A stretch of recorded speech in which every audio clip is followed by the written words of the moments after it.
Today on Forbes, meet the new billionaire owners of the Indianapolis Colts. On a somber day in June, a month after Indianapolis Colts owner Jim Irsay's unexpected death, his three daughters sat before a room of reporters with the tough task of addressing the team's future. Asked to reflect on the lessons they had learned from their late father over the years, Carly Irsay Gordon, the eldest of the three, and the franchise's newly appointed CEO, chimed in with one of his habits the sisters did not plan to emulate. Drawing laughs from the crowd, the 44-year-old Irsay Gordon said, quote, "Well, maybe tweeting." Moving past her father's outspokenness on social media, Irsay Gordon offered bits of wisdom, like the importance of hiring the right people and empowering them to do their jobs, giving back to the community, and chasing big ideas, even when they seem crazy.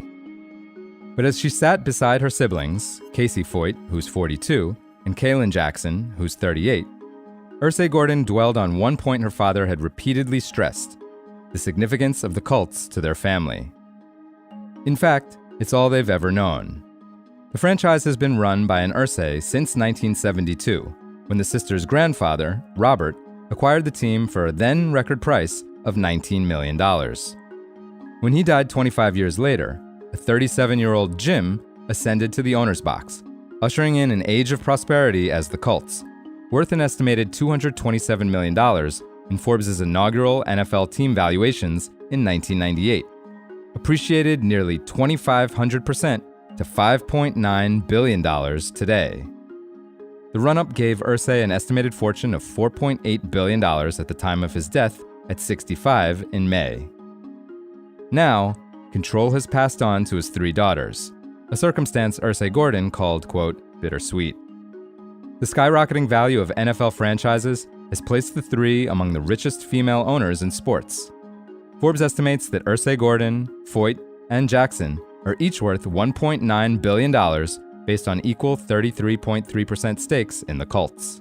There's £1 in the world's leading companies completely free, only with Trading 212.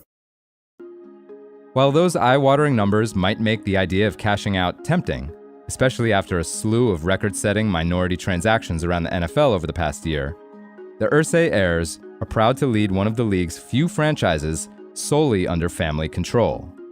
And they plan to keep it that way. In June, Irsay Gordon said, quote, "We come from a family that didn't start a hedge fund or some other business and do this, especially the generation we're in. This is our business, and we take it very seriously." Foyt mentioned that the sisters and their father all had matching horseshoe tattoos. Under Jim Irsay, the Colts in 1998 drafted a promising young quarterback named Peyton Manning. With a roster that also eventually featured Hall of Famers Marvin Harrison, Edgerrin James, and Dwight Freeney, the Colts became a perennial contender, winning 10 or more games for 9 consecutive seasons. In February 2007, the Colts beat the Chicago Bears in Super Bowl 41. Irsay then delivered the franchise a new $720 million home with the opening of Lucas Oil Stadium in 2008, using a reported $666 million in public financing from municipal bonds. As much success as Irsay had on the field, he had his struggles away from the game. His father and grandfather were alcoholics, he later recalled, and Irsay had his own battles with substance abuse. In 2002, he admitted that he was addicted to painkillers. Irsay was often open about his addiction, saying he had been to rehab at least 15 times and founding the mental health charity Kicking the Stigma.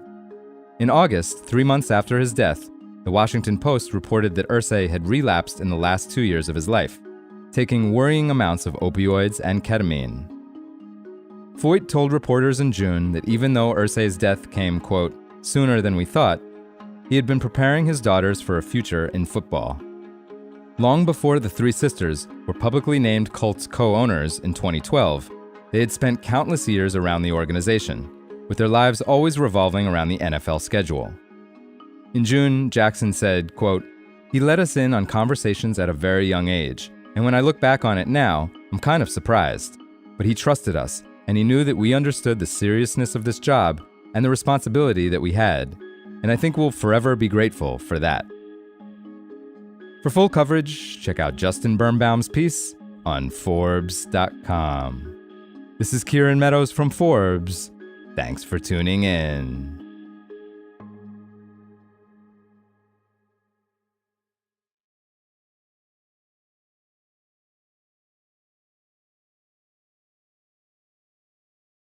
There's £1 in the world's leading companies completely free, only with Trading 212.